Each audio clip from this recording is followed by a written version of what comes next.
Good morning, good morning, good morning. Page number 26 Shrimad Bhagavad Gita Yatharoop.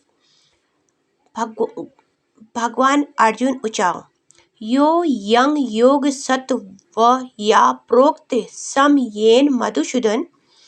भगवान अर्जुन ने कहा, हे मधुसूदन, आपने जिस योग पद्धति का संक्षेप में वर्णन किया है मेरे लिए अव्यावहारिक तथा असहरा प्रतीत होता है, क्योंकि मन स्थिर तथा चंचल है।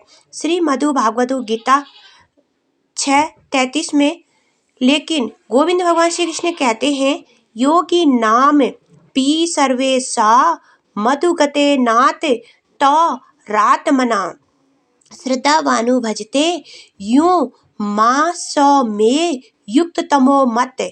गोविंद भगवान श्री कृष्ण ने संपूर्ण योगियों में जो श्रद्धावानु योगी भक्ति योग के द्वारा मेरी आज्ञा का पालन करते हैं, अपने अंतर में मेरे बारे में सोचता है और मेरी दिव्य प्रेमा भक्तिमय सेवा करता है, वह योग में मुझसे परम घनिष्ठता पूर्वक युक्त होता है और सब में श्रेष्ठ है। यही मेरा मत है। श्री मद्भागवत गीता 6:47। अतएव जो सदैव परमेश्वर का चिंतन करता है वह एक ही समय में सबसे बड़ा योगी, सर्वोच्च ज्ञानी तथा महानात्मा भक्त है। भगवान अर्जुन गोविंद भगवान श्री कृष्ण के आगे भी कहते हैं कि क्षत्रिय होने के कारण वह युद्ध का त्याग नहीं कर सकता, किंतु यदि वह गोविंद भगवान श्री कृष्ण का स्मरण करते हुए युद्ध करता है तो वह मृत्यु के समय गोविंद भगवान श्री कृष्ण का स्मरण कर सकेगा। परंतु इसके लिए मनुष्य को गोविंद भगवान श्री कृष्ण की दिव्य प्रेमा भक्तिमय सेवा में पूर्णतः समर्पित होना होगा। वास्तव में हम अपने शरीर से नहीं अपितु अपने मन तथा बुद्धि से कर्म करते हैं। अतएव यदि मन तथा बुद्धि सदा परमेश्वर के विचार में मग्न रहे तो स्वाभाविक है कि इंद्रियां भी उनकी सेवा में लगी रहेगी। इंद्रियों के कार्य कम से कम बाहर से तो वे ही रहते हैं, लेकिन चेतना बदल जाती है।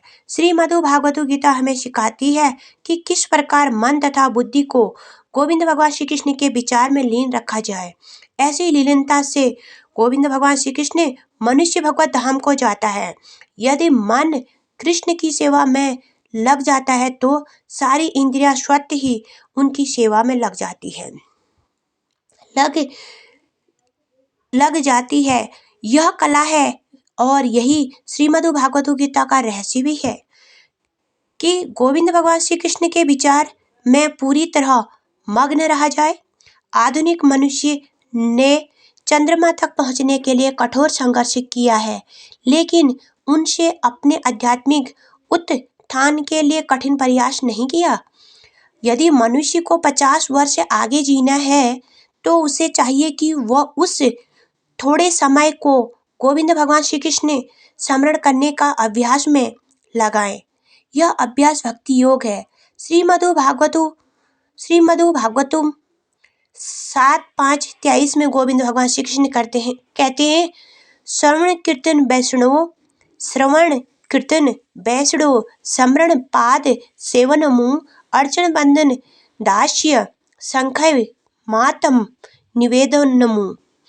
गोविंद भगवान श्री कृष्ण कहते हैं, जो ये 9 विधियां हैं, जिनमें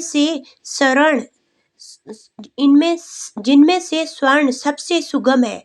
श्रीमद्भागवत गीता का किसी स्वरूप प्रसिद्ध व्यक्ति से स्वर्ण उस व्यक्ति को गोविंद भगवान श्री कृष्ण के चिंतन की ओर मोड़ देगा।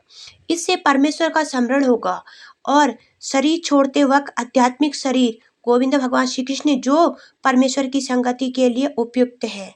गोविंद भगवान श्री कृष्ण आगे भी कहते हैं, अभ्यास योग युक्तेन चेतसा न्याय गामिना परम पुरुष दिव्य याति पार्थानु चिंतयनु। हे अर्जुन, जो व्यक्ति पथ पर विचलित हुए बिना अपने मन को निरंतर मेरा स्मरण करने में व्यस्त रखता है और गोविंद भगवान श्री कृष्ण के रूप में मेरा ध्यान करता है वह मुझको अवश्य प्राप्त होता है।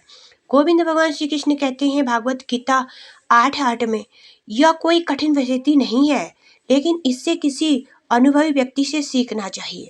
तदु विज्ञानार्थ स गुरुमेवाभिगच्छेतु। मनुष्य को चाहिए कि जो पहले से अभ्यास कर रहा हो उसके पास जाए। मन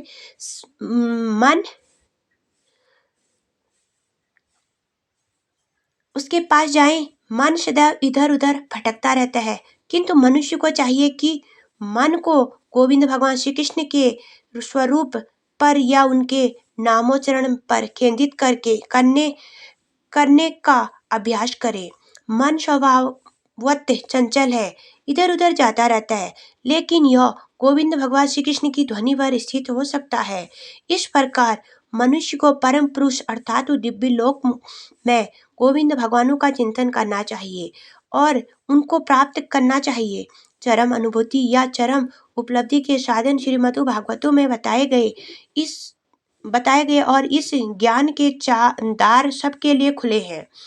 किसी के लिए रोक टोक नहीं। सभी श्रेणी के लोग गोविंद भगवान श्री कृष्ण का चिंतन करके उनके पास पहुंच सकते हैं, क्योंकि उनका स्मरण तथा चिंतन हर एक के लिए संभव है। गोविंद भगवान आगे भी कहते हैं, श्रीमद् भागवत गीता 1:32-33, माँ ही पार्थ व्यय पाश्रित्य ये पी सयु पाप योन्य स्त्रियों वैश्या सत था शूद्रो सते पी यान्ति परागतिमु की पुन ब्रहाणा पुण्य भक्ता राजसहित सत था अनित्यम सुख लोक मिम प्राय भज सौ मामू। इस तरह भगवान कहते हैं कि वैश्य पतिता स्त्री या धर्म श्रमिक अथवा अधम योनियों को प्राप्त मनुष्य भी परम को पा सकता है। उसे आध्यात्मिक विकसित बुद्धि की आवश्यकता नहीं पड़ती। यह बात है कि जो कोई भक्ति योग के सिद्धांत को स्वीकार करता है और परमेश्वर को जीवन के आश्चर्य तत्व सर्वोच्च लक्ष्य का परम लक्ष्य के रूप को स्वीकार करता है, वह आध्यात्मिक आकाश में भगवानों तक पहुंच सकता है। यदि कोई श्रीमद् भागवतों में बताए गए सिद्धांतों को ग्रहण करता है तो वह गोविंद भगवान श्री कृष्ण के परम भक्त हैं।